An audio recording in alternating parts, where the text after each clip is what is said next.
Hello दोस्तों, आज हम जानेंगे कि भगवान विष्णु का वैकुंठ धाम कहाँ पर स्थित है। धरती पर बद्रीनाथ, जगन्नाथ और द्वारिकापुरी को भी वैकुंठ धाम कहा जाता है। चारों धामों में सर्वश्रेष्ठ हिंदुओं का सबसे पावन तीर्थ बद्रीनाथ नर और नारायण पर्वत श्रृंखला से घिरा अलकनंदा नदी के बाएं तट पर नीलकंठ पर्वत श्रृंखला की पृष्ठभूमि पर स्थित है। भारत के उत्तर में स्थित यह मंदिर भगवान विष्णु का दरबार माना जाता है। बद्रीनाथ धाम में सनातन धर्म के सर्वश्रेष्ठ आराध्य देव श्री बद्रीनारायण भगवान के 5 स्वरूपों की पूजा अर्चना होती है। विष्णु के इन 5 रूपों को पंचबद्री के नाम से जाना जाता है। आइए जानते हैं उन 5 रूपों के बारे में। श्री विशाल बद्री, श्री योग ध्यान बद्री, श्री भविष्य बद्री, श्री वृद्ध बद्री और श्री आदि बद्री। बद्रीनाथ के अलावा द्वारिका और जगन्नाथपुरी को भी वैकुंठ धाम कहा जाता है। कहते हैं कि सतयुग में बद्रीनाथ धाम की स्थापना नारायण ने की थी। त्रेता युग में रामेश्वरम की स्थापना स्वयं भगवान श्री राम ने की थी। द्वापर युग में द्वारिका धाम की स्थापना योगेश्वर श्री कृष्ण ने की और कलयुग में जगन्नाथ धाम को ही वैकुंठ धाम कहा जाता है। पुराणों में धरती के वैकुंठ के नाम से अंकित जगन्नाथपुरी का मंदिर समस्त दुनिया में प्रसिद्ध है। ब्रह्मा और स्कंद पुराण के अनुसार पुरी में भगवान विष्णु ने पुरुषोत्तम नीलमाधव के रूप में अवतार लिया था। आइए जानते हैं दूसरा वैकुंठ धाम कहाँ स्थित है और कैसा दिखता है। दूसरे वैकुंठ की स्थिति धरती के बाहर बताई गई है। इसे ब्रह्मांड से बाहर और तीनों लोकों से ऊपर बताया गया है। यह धाम दिखाई देने वाली प्रकृति से 3 गुना बड़ा है। इसकी देखरेख के लिए भगवान के 96 करोड़ पार्षद तैनात हैं। हमारी प्रकृति से मुक्त होने वाली हर जीवात्मा इसी परम धाम में शंख, चक्र, गदा और पद्म के साथ प्रविष्ट होती है। वहां से वह जीवात्मा फिर कभी भी वापस नहीं होती। यहाँ श्री विष्णु अपनी 4 पटरानियों श्रीदेवी, भूदेवी, नीला और महालक्ष्मी के साथ निवास करते हैं।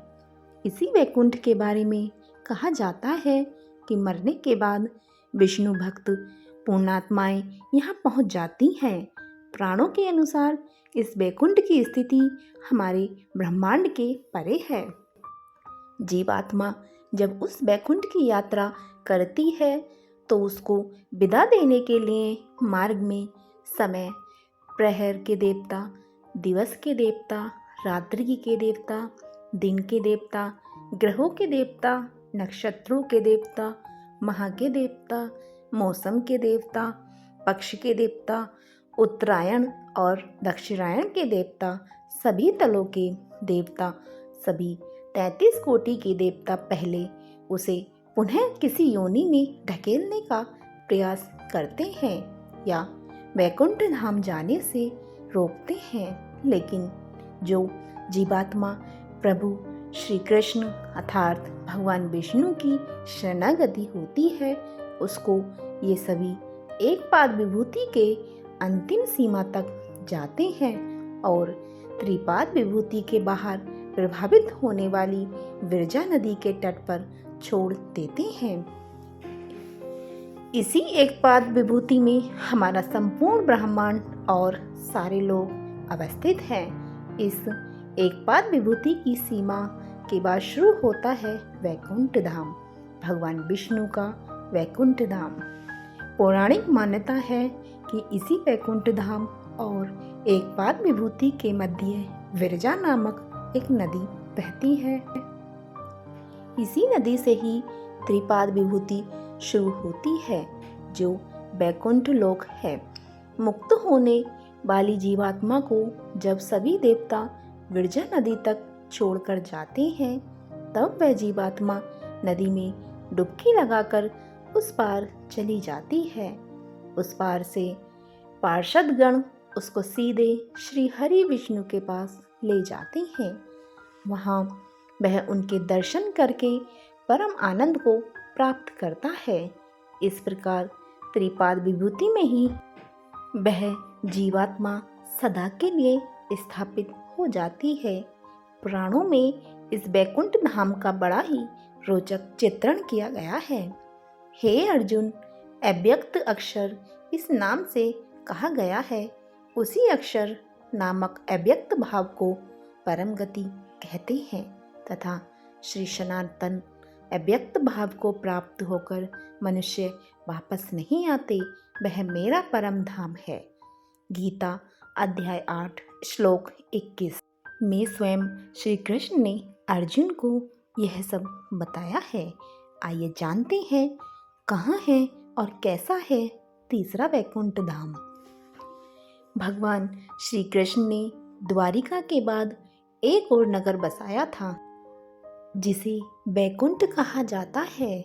कुछ इतिहासकारों के मुताबिक अरावली की पहाड़ी श्रृंखलाओं पर कहीं बैकुंठ धाम बसाया गया था, जहां इंसान नहीं सिर्फ साधक ही रहते थे।